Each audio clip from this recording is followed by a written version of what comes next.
Bismillahirrahmanirrahim. Assalamualaikum warahmatullahi wabarakatuh.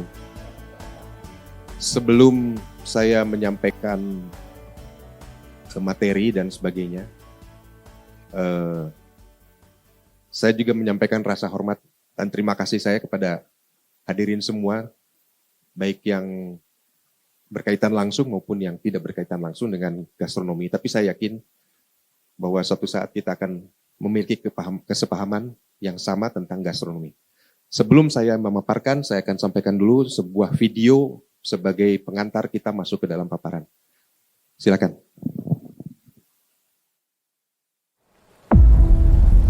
Makanan adalah energi bagi manusia agar dapat melanjutkan kehidupannya.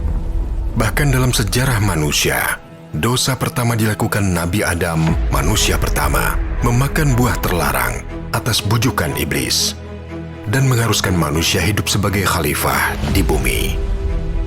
Manusia mulai menyebar ke seluruh pelosok bumi ini, mengeksplorasi alam lingkungan di sekitarnya untuk mendapatkan sumber pangan agar dapat bertahan hidup. Alam ini memang disediakan untuk manusia yang bertugas mengelola dan mendatangkan manfaat bagi keberlangsungan dan kesetimbangan kehidupan bumi dan seisinya. Dengan akal, pikiran, imajinasi, kreativitas, panca indera, teknologi dan kemampuan beradaptasi, manusia berinovasi meramu berbagai sumber pangan menjadi beragam makanan yang memiliki bahan, rasa, warna, tekstur, ukuran yang bervariasi. Makanan menjadi buah karya manusia untuk mempertahankan hidup, mengelompokkan bahan makanan, memberi nama setiap komponennya, membudidayakan, mengolah, dan mengakhirinya sebagai hidangan.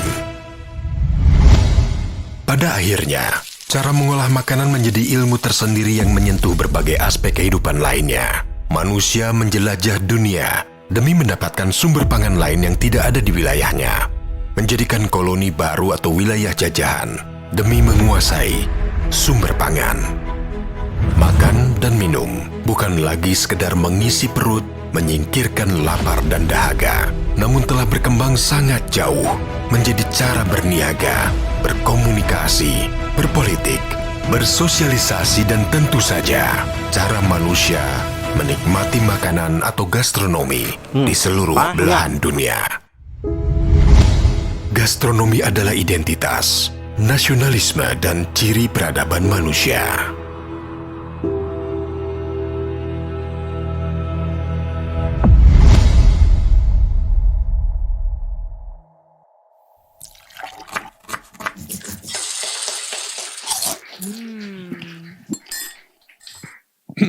Ya, itu gambaran awal saja dulu, supaya kita sebelum masuk ke dalam mengapa pentingnya gastronomi lokal Jawa Barat, video tadi menjadi sebuah gambaran awal betapa makanan menjadi rebutan, bahkan sejak manusia pertama dilahirkan, dosa pertama karena makanan, karena buah. Jadi tinggal pilih kita mau memakan khuldi atau tidak memakannya, dan sebagainya. Tapi nggak perlu tegang, santai aja ya. Jadi saya mau mulai dengan paparan pertama.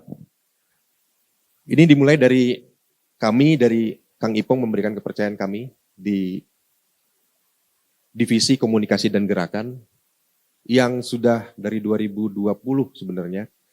Kemudian seiring dengan berjalannya waktu, kami menemukan gagasan-gagasan yang sebenarnya boleh dikatakan seringkali kita tuh melewati banyak tempat, tapi kita tidak pernah memperhatikan. Atau bahkan kita sering tidak memperhatikan apa yang ada di dalam apa yang kita kenakan. Seperti berapa kancing yang ada di baju kita. Gastronomi pun begitu. Kadang-kadang kita melupakan ada daun kelor di depan rumah kita yang tidak pernah kita kelola. Padahal fungsinya dan sebagainya itu sangat tinggi, sangat bermanfaat. Oleh sebab itu, kami dari Divisi Komunikasi dan Gerakan ingin mencoba memperhatikan hal-hal kecil yang tidak pernah kita lakukan. Seringkali kita memperhatikan hal-hal besar, tapi kita susah menjangkaunya. Oleh sebab itu kita coba cari hal-hal kecil, bahkan di dalam tubuh kita sendiri saja kita tidak mengenal. Oleh sebab itu mari kita menuju gastronomi, menuju kemandirian pangan Jawa Barat melalui hal-hal kecil. gastronomi lokal Indonesia atau gastronomi lokal Jawa Barat. Berikutnya. Nah ini, sebenarnya apa sih tugas manusia di dunia ini? Homo hominis lupus, manusia adalah serigalanya manusia, atau kita memilih homo hominis socius yang berarti manusia adalah teman bagi sesama. Nah, homo homini lupus ini mengakibatkan bencana global, antropogenik, yang bencana yang diakibatkan oleh aktivitas manusia. Ketika manusia di satu lingkungan hidup, maka menghasilkan sampah. Tapi lihat bagaimana hewan hidup yang tidak punya akal, alam tetap terjaga. Bagaimana jejak burung, jejak anjing, jejak kuda, hanya meninggalkan jejak kaki saja, tapi manusia meninggalkan sampah. Jadi ini akibat dari aktivitas manusia yang ribuan tahun dan dipercepat. Seperti tadi kata Kang Ipong, 8 miliar penduduk bumi ini dalam sekian rentang waktu dan hanya 12 tahun untuk mencapai kelipatan berikutnya. Artinya bahwa kita harus berebut atau kita harus saling berbagi. Kalau berebut berarti homo homini lupus. Kalau jika kita berbagi maka kita masuk ke dalam homo homini socius. Berikutnya, inilah akibat dari revolusi industri yang berawal di sekitar tahun 1760 dan seterusnya. Kemudian penggunaan bahan bakar dan seterusnya yang mengakibatkan berbagai macam, terutama ancaman akibat dari climate change yang merubah, yang menjadikan cuaca anomali dan ketidakpastian musim panen dan lain sebagainya. Produktivitas sumber pangan terganggu, krisis pangan, perang dan lain sebagainya. Ini akibat dari aktivitas manusia. Jadi kemudian kita mengukur hal-hal tersebut dengan gaya manusia, bukan dengan gaya bagaimana kita berinteraksi dengan alam. Berikutnya, krisis pangan, inflasi, krisis ekonomi, krisis energi, climate change yang menjadi persoalan besar kita. Nah, kemudian kita harus berpikir, kebutuhan utama kita apa? Makanan. Lantas makanan sudah kemudian kita sudah diberi petunjuk bahwa di dalam kehidupan manusia yang pertama adalah makan. Oleh sebab itu kami berpikir pangan sebagai produk konsumsi di sektor hilir untuk mencoba menjadi alternatif solusi dari akibat yang ditimbulkan dari bencana tadi. Atau bukan bencana ya, mungkin akibat yang ditimbulkan oleh aktivitas manusia. Pertama adalah pola konsumsi. Kita sudah bergeser sekali jauh dari apa yang seharusnya kita makan. Pola konsumsi itu ada tiga. Pertama ada kolonialisme dan perdagangan. Di dalamnya jadi bukan saja hanya penjajahan, koloni dan sebagainya, tapi juga ada aktivitas ekspor impor dan akulturasi budaya. Yang kemudian ada juga politik makanan massal, itu lebih kepada kebijakan pangan, lebih kepada fungsi pemerintah dalam pengambilan keputusan, dan industri dan teknologi yang berorientasi pada market. Atau nanti kita bisa juga sebut dengan post-industrial, karena sebenarnya kita belum memasuki post-industrial. Ada teori-teori yang mengatakan suatu saat kita masuk post-industrial. Berikutnya, sebentar, balik lagi. Pangan sebagai produk konsumsi di sektor hilir, oleh sebab itu seharusnya produk pangan berujung di masyarakat sebagai konsumen.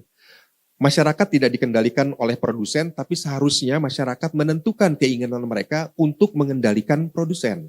Nah ini pangkal masalah yang sudah terjadi sebenarnya sudah sekian lama. Karena dari apa? Akibat dari apa? Akibat dari kapitalistik, kemudian kebebasan perdagangan dan sebagainya. Trading global juga mempengaruhi ini, karena otoritas atau kemampuan kewilayahan dalam perdagangan kita juga diintervensi.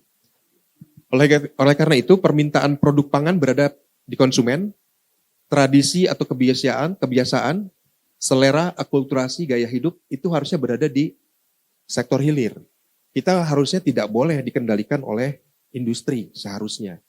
Karena begitu kita menerima terlalu banyak produk industri, maka seperti tadi antropogenik, bencana yang ditimbulkan oleh manusia. Berikutnya, Ini tadi faktor pertama ketika masuk ke dalam pola konsumsi. Diakibatkan oleh kolonialisme perdagangan, ekspor, impor, dan akulturasi budaya. Bahkan akibatnya dikotomi tradisi gastronomi Eropa dengan pewarisan secara tertulis dan Indonesia secara lisan. Jadi ada perbedaan ya, bahwa gastronomi Eropa itu ditulis, tapi gastronomi Indonesia itu secara lisan turun-menurun gitu ya. Tradisi makan Eropa dikembangkan di wilayah jajahan sebagai bagian dari civilizing nation menurut perspektif Eropa. Jadi mereka merasa paling punya peradaban. Dari saat yang sama adalah eksklusivitas meneguhkan ras dan budaya menurut perspektif postkolonial. Jadi yaitu setelah terjadi penjajahan, setelah berhenti penjajahan atau kolonialisme, bahwa level gastronomi mereka itu yang seolah-olah yang paling punya tinggi peradabannya. Tapi di lain sisi mereka mengejar rempah sebagai alasan penjajahan, disebutnya sebagai emas, setara dengan emas pada saat itu. Dan di sisi lain terjadi akulturasi olah pangan hybrid ya, dan kita sering memakan hal-hal yang hybrid dari produk-produk akulturasi. Penulisan buku masakan Eropa sebagai upaya memberi pelajaran pada bumi putra dan unsur lokal dianggap sebagai tambahan saja. Jadi sudah dikotakan budaya yang kita punya, apalagi budaya kita konon bukan menulis, tapi budaya kita adalah membuat relief yang berbasis pada gambar dan pada lisan, jadi dongeng. Sehingga ini tidak dibukukan, sementara kebiasaan mereka adalah menulis. Oleh sebab itu dokumentasi mereka banyak sekali. Kolonialisme membelah tradisi gastronomi yang kemudian menghilangkan banyak gastronomi asli Indonesia. Hilangnya sebagian identitas gastronomi Indonesia. Nanti mungkin boleh diteliti oleh beberapa atau teman-teman, termasuk Kang Darwis nanti di sini juga akan membahas itu. Berikutnya, masih di kolonialisme dan perdagangan. Ini terjadi di zaman modern, di sekitar tahun 50-an. Sebenarnya di tahun 40-an ketika pasca Perang Dunia Kedua. Kita sudah dimasuki oleh sebuah narasi atau storytelling yang dibangun oleh negara-negara barat. Karena sebenarnya storytelling ini yang dibangun juga bukan storytelling yang baik ya sebenarnya. Kitanya aja yang lemah di budaya. Membangun narasi pangan melalui budaya di era ekonomi global. Ketika tahun 50-an industri junk food atau makanan instan itu tumbuh pesat. Dan mereka sadar bahwa makanan itu tidak sehat. Kemudian dibungkuslah oleh gaya hidup modern. Yang dikatakan bahwa kalau ke McD itu modern. Sorry saya sebutkan saja namanya karena memang kenyataan begitu. Coca-Cola. Kenyataannya tidak sehat tapi dikemas sedemikian rupa sehingga menjadi sebuah makanan yang gaya modern. Padahal obesitas dan sebagainya meningkat di Amerika. Ketika industrialisasi makanan cepat saji itu mendunia. Termasuk lingkungan karena peternakan sapi diindustrialisasi dan menimbulkan kotorannya menimbulkan efek rumah kaca. Jadi banyak sekali sebenarnya yang ditimbulkan efek-efek negatif oleh perdagangan global. Ya ini kemasannya seperti ini menjadi sebuah invasi budaya, sosial, ekonomi dan kesehatan. Secara budaya jelas kita hilang terkikis. Sosial pun begitu. Kemudian ekonomi juga begitu karena sistemnya franchise. Dan kesehatan juga otomatis karena bahan-bahan yang digunakan juga tidak sehat. Ini dibungkus dalam kemasan entertainment, dibungkus dalam kemasan hal-hal yang menarik perhatian. Bahkan ada badut dan sebagainya untuk apa? Membujuk anak-anak. Padahal makanan tidak sehat, tapi anak-anak yang dibujuk. Berapa banyak obesitas yang terjadi pada anak-anak pada saat itu dan hingga saat sekarang. Berikutnya adalah pola makan yang berdasarkan politik makanan massal. Nah ini menarik tadi juga disampaikan oleh Kang Ipong. Politik makanan massal ini disebut dengan gastronationalism atau gastropolitics, nanti kita bahas di belakang. Politik makanan massal ini membentuk selera, jadi politik ekonomi rasa, jadi bagaimana memaksakan rasa pada masyarakat. Karena punya kekuasaan kemudian dipaksakan, sehingga punya keseragaman rasa. masyarakat ini. Tidak lagi mempunyai keberagaman rasa. Jadi kita dulu punya banyak ribuan rasa, kemudian diseragamkan menjadi satu rasa. Seorang PM Thailand, Perdana Menteri Thailand bernama Pibun, mewajibkan pad thai sebagai basis makanan rakyat Thailand pada saat itu, tahun 50-an. Jadi food base mereka adalah beras atau padi, sehingga masyarakat itu menanam beras dan sebagainya yang diproduksi sendiri, dikonsumsi sendiri, sehingga mereka food base mereka adalah beras. Lain dengan di Indonesia, Orba memperkenalkan mie instan, yang kemudian kita sebut dengan produk gastronomi, jadi olahan mie instan yang boleh dimakan kapan saja, di mana saja, berbahan dasar gandum atau terigu sebagai basis makanan massal. Yang artinya kita membuat landasan makanan kita berbasis pada impor. Jadi ini saja sudah sangat mempengaruhi pola konsumsi kita. Jadi tadinya kita berbasis pada singkong, umbi-umbian, kacang-kacangan, berubah semua menjadi roti, mie instan, dan sebagainya. Perlahan tapi pasti puluhan tahun dan kita tergantung pada mie instan. Berikutnya, ini kurang lebih saya tahun 2014 sampai dengan 2021. Ini kurang lebih konsumsi mie instan Indonesia meningkat 4,98% menjadi 13,27 miliar bungkus pada 2021 dibanding tahun sebelumnya. Jadi tahun ini pasti akan lebih naik lagi. Kenapa? Karena pembatasan kegiatan sosial masyarakat saat pandemi COVID-19 menjadikan mie instan sebagai alternatif stok makanan di rumah. Jadi karena tidak ada aktivitas, kemudian yang gampang aja gitu. Ya, kita menemukan mie instan. Bukan kita menstok ubi, kita tidak stok ubi, tidak stok singkong, tapi stoknya mie instan. Bantuan sosial juga di masa pandemi juga sebagai dalam bentuk mie instan membuat konsumsi mie instan pada tahun lalu meningkat. Porsi konsumsi mie instan Indonesia mencapai 11,27% dari total konsumsi ini mie instan dunia yang mencapai 118,18 miliar bungkus pada tahun 2021. Jadi ya beginilah yang terjadi dan mie goreng menjadi makanan favorit. Mie instan dengan rasa mie goreng merupakan jenis mie instan yang paling populer bagi masyarakat Indonesia. Rasa sayur, ayam, dan sebagainya. Nah, mari kita lihat slide berikutnya. Ini terjadi karena adanya propaganda dan kampanye yang dilakukan. Sama seperti tadi di makanan-makanan yang junk food. Mie instan dianggap sebagai makanan semua usia.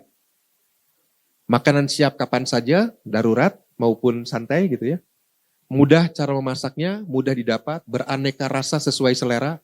Pemersatu bangsa karena di dalamnya ada soto, ada empal gentong dan sebagai pemersatu. Sementara kalau kita ngomongin gudeg mah gudeg Jogja gitunya. Terus liwet mah Sunda gitu dan sebagainya. Jadi dianggapnya sebagai tadi saya bilang food gastronasionalism. Kemudian dianggap anti primordialisme karena lagunya juga dari Sabang sampai Merauke ya. Indomie itu kan lagunya dari Sabang sampai Merauke. Kemudian membangkitkan rasa nasionalisme karena ada di seluruh pelosok Indonesia.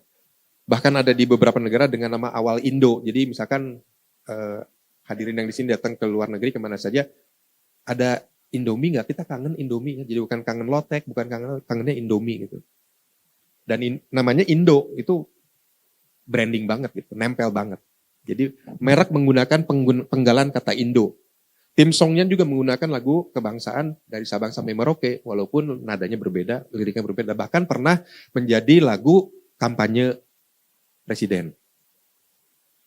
Jadi orang nempelnya ke presiden atau ke Indomie. Berikutnya, jadi pentingnya propaganda dan kampanye. Oleh sebab itu, karena permintaan mie instannya tinggi, maka volume importasi gandum dan meslin kurang lebih 4.359 juta ton atau sekitar 1,647 miliar dolar. Dari Australia, kemudian dari Argentina, ini susunan dari eksportirnya. Belum lagi tepung gandum dan meslin. Kurang lebih seperti ini saya dapatkan dari Badan Pusat Statistik. Berikutnya. 10 komoditas yang paling banyak diimpor. Gandum, gula mentah kristal, kedelai fermentasi, kedelai, jagung, dan sebagainya. Bawang putih, daging, serat kapas, beras, giling. Ini gandum lumayan besar, 10,3 juta ton. Luar biasa, ini besar sekali. Bukan beras juga ya, kalau untungnya beras di sini enggak. Oh, ada beras giling. Bahkan beras juga masuk gitu. Berikutnya, nah ini politik makanan massal. Kita menyebutnya dengan gastropolitics karena dengan menggunakan politik itu maka gastronomi bisa dikendalikan. Oleh sebab itu kebijakan pemerintah itu sangat penting untuk bisa menentukan kebijakan food base kita. Jangan lagi kemudian food base kita itu berdasarkan impor. Harus berdasarkan kemampuan lokal. Kita punya banyak hal. Nanti karena saya bukan dari berbasis pada pertanian dan kehutanan dan sebagainya, saya pikir kita bisa mengolah ada singkong yang diolah menjadi tepung, kemudian umbi-umbian, ada kacang dan sebagainya yang bisa menggantikan bahkan makanan tradisional bala-bala, bakwan yang sehari-hari kita anggap sebagai makanan rakyat itu juga bahan bakunya impor gitu. Jadi kita sudah sangat blend gitu ya, sudah sangat tercampur mana makanan rakyat yang benar-benar rakyat dan mana sebenarnya makanan lokal berbahan lokal dan mana yang berbahan impor. Sasaran dari gastropolitics atau politik makanan massal adalah masyarakat sebagai sasaran pemasaran produk impor melalui makanan, dan kan kita masyarakat itu tidak disuruh masak semua. Masyarakat itu menerima makanan dalam bentuk makanan, sehingga itulah yang paling besar.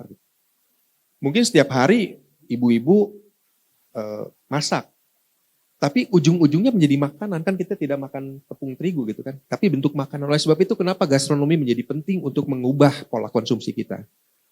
Jadi bahan baku impor berdasarkan permintaan produk pangan berujung di masyarakat sebagai konsumen. Nah, keragaman pangan ini sebenarnya yang harus kita lakukan dalam gastronomi lokal. Berikutnya, ini berkaitan dengan hal yang lain yang mempengaruhi pola konsumsi. Produksi pangan berbasis pada pasar besar, industrialisasi pangan, pengembangan sistem ekonomi kapitalistik yang berakibat pada penguasaan ekonomi oleh sebagian kecil kelompok.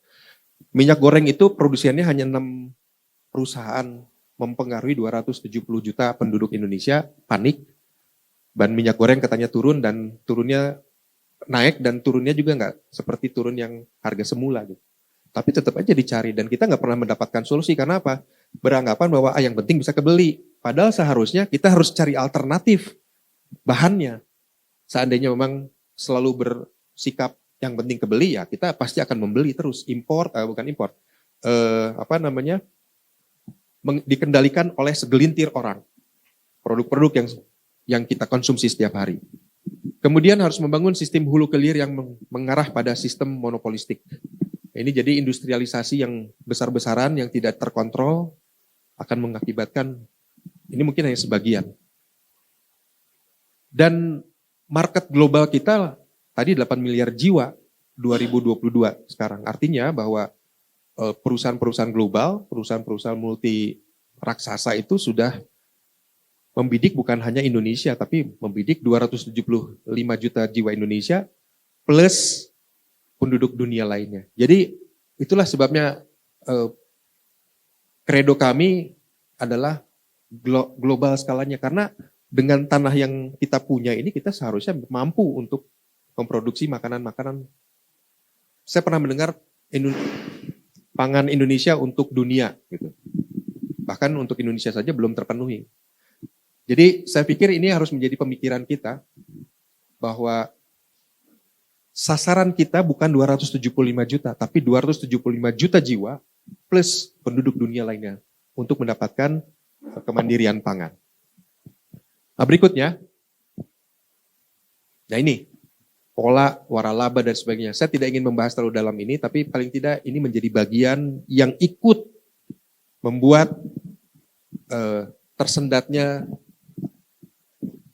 ketahanan pangan di Indonesia. Dan mungkin ada sebagian orang yang terlibat di dalam produksi industri seperti, tapi berapa banyak dan pasti orang-orang itu saja. Gitu. Kita bisa lihat 777 gerai KFC pasca pandemi, masih ada 700. Lebih 224 gerai McDonald's di berbagai kota di Indonesia. Dan omsetnya pada kuartal 4 2021 tercatat sebesar kurang lebih 90 triliun, melonjak sekitar 13% dibanding periode yang sama tahun lalu. Jadi bukan rumah makan sederhana ini yang nilainya sebesar ini, tapi McD. Kemudian tadi malam saya juga belanja KFC karena nggak ada pilihan gitu ya. Jadi 100 gerai pada tahun 2022 pasca pandemi, Dunkin Donut yang terigu juga. 540 gerai pizza tahun 2020. Dan berapa persen kandungan lokalnya kita tidak tahu ya. Berapa persen yang masuk di dalam gastronomi itu. Nah ini kurang lebih dari 93 ribu gerai yang beroperasi dengan format waralaba sampai Oktober 2021. Sektor usaha berbentuk jasa makanan dan minuman itu mendominasi sekitar 58,37%. Retail 15,30% dan jasa pendidikan non formal sebesar 13% dan kemarin katanya bangkrut karena guruku juga ya sudah kolaps juga. Berikutnya ini survei mengatakan bahwa restoran sederhana dari survei restoran keluarga dan restoran cepat saji yang paling banyak diminati di Indonesia adalah restoran sederhana 28,4 juta orang, selebihnya adalah afiliasi dari luar negeri semua. Di bawahnya ada sih Hoka Bento, karena Hoka Bento sebenarnya lokal kita, tapi nomor 10 kalau tidak salah. Tapi kalau dijumlahkan, ini kalah. Makanan rumah makan sederhana itu kalah. Dan nilai penjualan makanan cepat saji tahun ke tahun di Indonesia bisa kita lihat di situ 2.941 juta di tahun 2019 dan tahun ini naik lagi. Berikutnya, nah pola konsumsi ini saya pikir kita sudah bisa mendeteksi persoalan kita saat ini. Isu krisis pangan, energi, perubahan iklim, kemiskinan, stunting dan sebagainya. Ini kita bisa lihat banyak sekali di media. Nah, tapi ketergantungan produk pangan non lokal atau impor ini masih kita belum rasakan karena apa? Tadi food base kita sudah, mindset kita sudah berada di mie instan adalah food base kita. Oleh sebab itu kita tidak persoalkan bahwa itu adalah terigu dan sebagainya. Terlupakannya makanan sehat tradisional Indonesia. Industrialisasi bahan pangan berbahan impor menguasai masyarakat.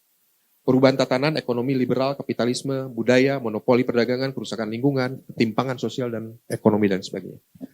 Nah, berikutnya, jalan keluarnya kita mencoba mencari jalan keluar melalui melakukan transformasi gaya hidup melalui literasi dan gerakan masyarakat, melakukan eksplorasi potensi lokal, merevitalisasi kekuatan tradisi yang dapat menjadi alternatif penyelamatan atau solusi, meningkatkan nilai tambah kuliner lokal, melakukan inovasi alternatif produk impor, memanfaatkan kelompok jaringan terkecil sebagai penggerak program, misalnya keluarga dulu yang paling kecil, kemudian ada rumah ibadah dan lain sebagainya.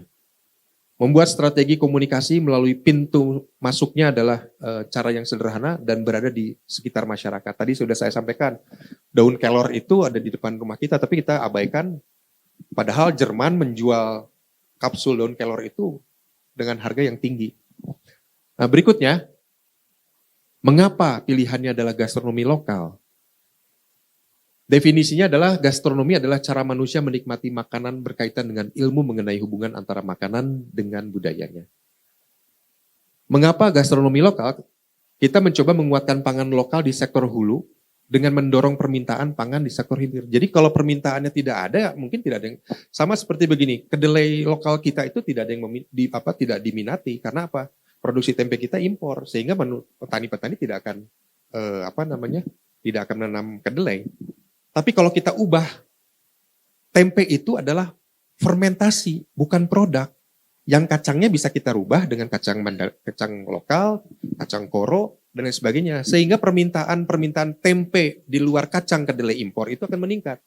Kita tidak akan mengurangi mungkin lokal impornya, tapi paling tidak keragaman atau pilihan orang terhadap tempe itu akan belok. Sehingga volume impornya akan diimbangi oleh volume lokal kita. Jadi kalau kita terus-terusan beralasan bahwa kita impor aja karena di pasar juga nggak ada yang minat, maka akan terus begini, nggak akan berubah. Oleh sebab itu, transformasi gaya hidup ini harus kita rubah dengan menganeka-ragamkan. Sementara dulu kita diseragamkan, udah ada beragam, kemudian diseragamkan, dan akhirnya ya seperti kita sekarang makan tidak punya pilihan. Tujuannya adalah mengurangi ketergantungan importasi pangan, mendorong konsumsi sumber pangan lokal sehingga permintaan bahan pangan lokal meningkat. Membangun identitas food base baru. Jadi food base kita mau apa? Mau umbi-umbian, mau apa? Kemudian menggali kembali dan mengembangkan sumber pangan lokal menjadi prioritas sumber pangan. Atau yang sifatnya massal gitu ya. Upaya preventif terjadinya krisis pangan global. Jadi kalau sebenarnya ada krisis pangan, kita tenang aja karena sumber-sumbernya berasal dari lokal. Perang di luar sana tidak akan berpengaruh, bahkan bisa jadi kita akan menjadi supplier bagi mereka. Lahirnya kebijakan pemerintah yang berpihak pada penggunaan sumber pangan lokal, kemudian proteksi terhadap sumber bahan pangan lokal. Kurang lebih itu tujuannya. Berikutnya, dan masih mengapa gastronomi lokal, maka kita akan coba menelusuri sumber pangan lokal melalui menu makanan di atas piring kita. Itu yang saya bilang tadi bahwa benar nggak sih kita, ingat nggak sih ada berapa kancing biasanya yang kita kenakan gitu. Kadang-kadang kita melupakan hal-hal detail kita. Makanan tercipta oleh suatu ekosistem yang berkaitan dengan alam sebagai sumber pangan, manusia yang memiliki daya kreasi, imajinasi, rasa, budaya, dan akal yang menciptakan teknologi sebagai pesawat atau sebagai alat bantu untuk mendukung proses penciptaan makanan. Jadi proses penciptaan gastronomi tidak mungkin tanpa teknologi. Bahkan hanya sekedar membakar saja ada proses teknologi di dalamnya. Oleh sebab itu gastronomi di sektor hulu berperan penting sebagai pengurai sekaligus menjadi solusi menuju kemandirian pangan berbasis sumber dan bahan pangan lokal. Oke, berikutnya. Nah ini, kurang lebih skemanya sederhananya seperti ini. Peningkatan volume pangan di sektor hilir ketika manusia itu menyukai comro gitu ya. Comro itu harus ada di mana-mana, harus ada di harus ada di semua tempat gitu. Sehingga permintaan bahan baku singkongnya meningkat. Baik yang singkong yang siap dikonsumsi maupun singkong yang menjadi produk ragam gastronomi. Sebelumnya ada proses pengolahan berupa bahan baku yang diparut, kemudian ada oncom dan sebagainya.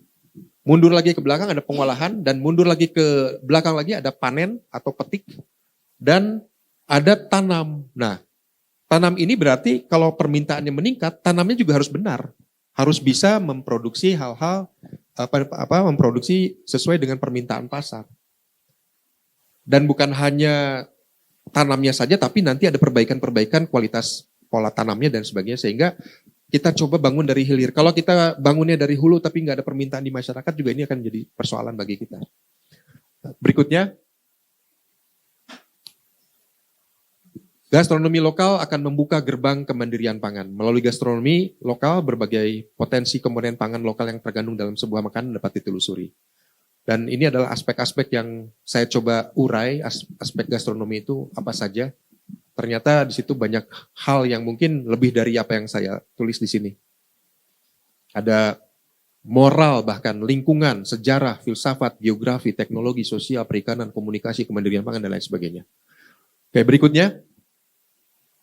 Ada 3 cara kita membangun kemandirian pangan melalui gastronomi lokal. Pertama adalah mensubstitusi atau mengganti bahan baku yang memang sudah sulit.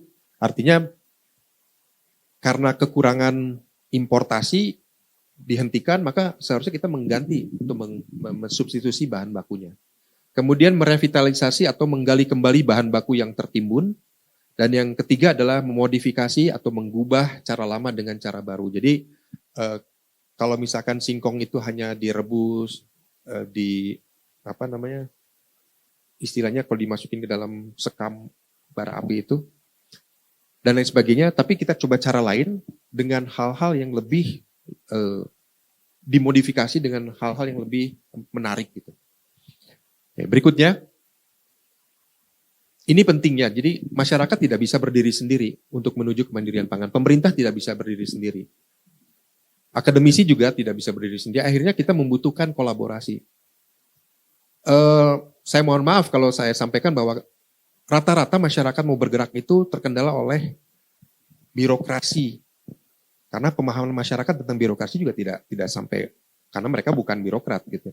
Tapi oleh sebab itu kita dorong pemerintah untuk memahami dulu persoalan-persoalan yang ada di akademisi, ada di masyarakat, ada di pengusaha dan sebagainya.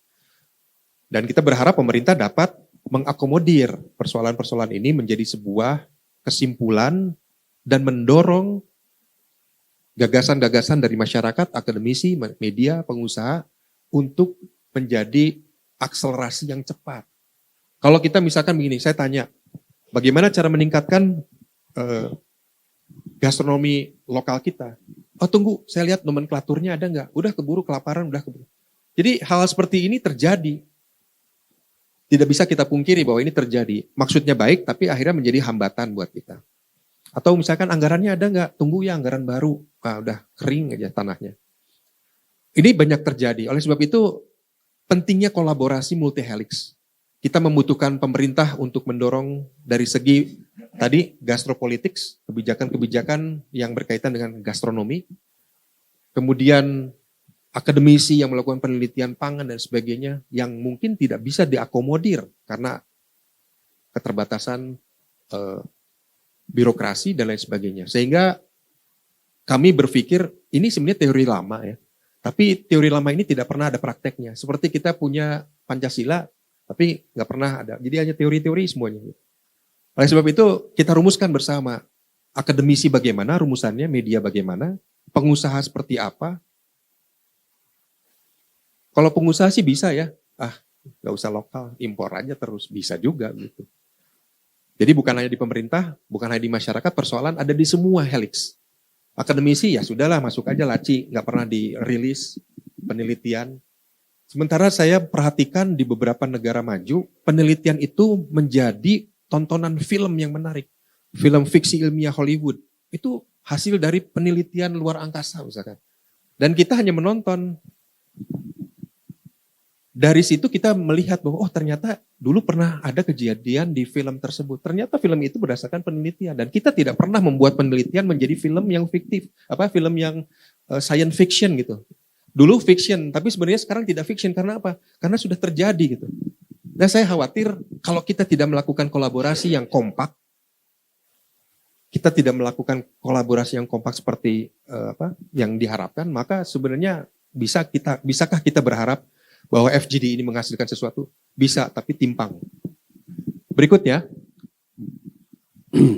inilah sebenarnya komunikasi dan gerakan masyarakat yang kita gagas, yang kami gagas. Gerakan Budaya Gastronomi Jawa Barat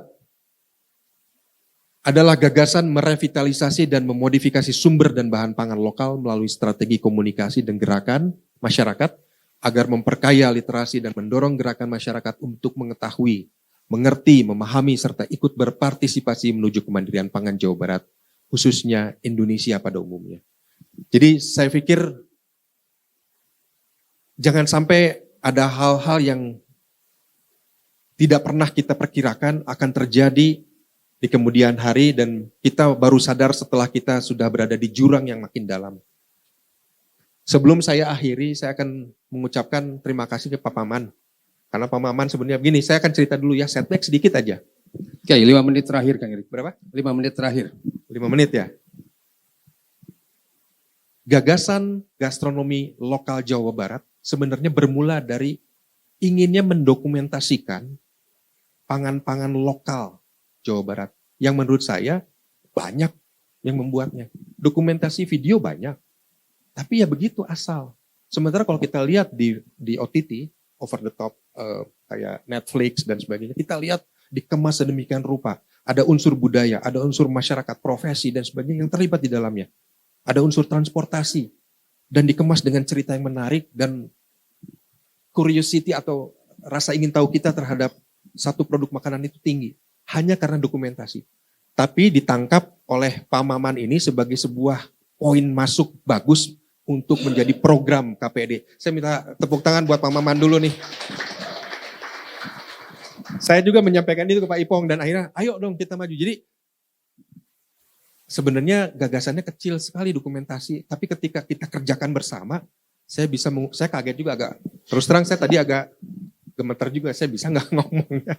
Karena ketika gagasan kecil dari sebuah dokumentasi gastronomi lokal, ada tentara di sini, ada para senior dari berbagai unsur masyarakat. Jadi kadang-kadang saya merasa harus bertanggung jawab terhadap apa gagasan kecil ini dan menjadi tanggung jawab bersama karena sudah menjadi gagasan, saya anggap sudah menjadi besar dengan seperti ini. Terima kasih buat semua perhatiannya, kehadirannya. Ini bukan buat saya, bukan buat DKG, bukan Kang Aat, bukan buat KPD. Tapi datang ke sini karena kita yakin bahwa apa yang kita punya itu jauh lebih bagus dari apa yang orang lain punya karena kita mensyukuri apa yang kita punya. Terima kasih. Berikutnya, masuk ke Indonesia. 77 jenis karbohidrat dan seterusnya. Bisa kita lihat di Google. Indonesia. Indonesia adalah dapur gastronomi terbesar di dunia dengan keragaman dan bukan seragam. Indonesia memiliki kekayaan sumber hayati bumi nomor 2 di dunia. Berikutnya, saya percepat, 5 menit lagi ikutan ke dia. Nah ini aja lotek. Lotek yang biasa kita makan ini ada 19 komponen. Ada cikur, ada garam yang dari laut masuk ke gunung. Ada daun pepaya kadang-kadang, ada daun, ada waluh atau labu siam. Ada sayuran, ada bumbu, ada tambahan lain. Bahkan nanti akan dimodifikasi oleh tempat lain, mungkin ditambahkan dengan udang goreng atau apapun. Jadi ini adalah ekosistem yang pernah nggak kita perhatikan satu persatu. Piring kita itu seperti apa? Piring kita itu adalah sumber hayati. Jadi kalau kita lihat piring kita, sebenarnya kita sedang melihat hutan kita sedang melihat laut kita sedang melihat budaya kita sedang melihat kekayaan ragam kebudayaan bangsa kita. Ayo kita mulai urai piring setiap menu-menu yang ada di piring kita. Berikutnya, ini ditulis oleh Kang Riyadi Darwis yang menjadi tandem pertama saya ketika saya mempunyai gagasan. Kang Darwis nanti juga akan menjadi pembicara. Hatur nuhun pisan, ini inspiratif banget. Jadi ribuan menu gastronomi Jawa Barat dalam penelitian Kang Darwis yang kadang-kadang menemukan satu daerah saja 800 menu. Di Garut saja, dan lain sebagainya. Dan setiap daerah tentu punya, kita bicara masih Jawa Barat, belum Indonesia. Berikutnya, ini adalah cara kita mencoba untuk menyusun strategi komunikasi. Kita membuat pesan, kita membangun narasi dan premis food-based Indonesia. Kita harus bangun premisnya, jangan kemudian berhenti hanya di ini adalah produk, ini adalah produk. Korea, Thailand dan sebagainya itu dibangun berdasarkan storytelling, berdasarkan premis, berdasarkan arah pikiran bagaimana kita membangun sebuah gastronomi. Dalam berbagai bentuk media dan lain sebagainya. Media sekarang sudah harus kita manfaatkan total. Ada yang gratis, ada yang berbayar. Over the top atau Netflix dan sebagainya harusnya menjadi bagian media berbayar yang menjadi kebijakan pemerintah. Jangan merasa bahwa Netflix mah harus komersil. Enggak, karena apa? Global. Netflix itu global. Jadi jangan hanya TVRI yang nasional, tapi harus juga global. Ada Netflix, ada National Geographic dan sebagainya. Jadi harus mulai sadar. Jadi jangan kita mau maju tapi birokrasinya nggak ada di sana. Jadi harus hadir menjadi kebijakan-kebijakan baru. Berikutnya. Ya ini. Membangun narasi berdasarkan gastronasionalisme. Penggunaan makanan dan sejarahnya, produksi, kontrol, persiapan, dan konsumsinya sebagai cara untuk mempromosikan nasionalisme dan identitas nasional. Gastropolitics membangun kembali food-based Indonesia melalui kebijakan pemerintah yang didukung oleh strategi komunikasi dan gerakan masyarakat. Analoginya, jika permintaan impor bahan pangan besar adalah akibat dari permintaan. Tidak mungkin ada seorang petani yang menanam karena permintaannya kecil. Mau saya nggak ada, karena produknya akan habis, expire dan sebagainya. Oleh sebab itu dia menanam karena ada permintaan. Permintaan mie instan juga begitu, yang bentuknya gastronomi.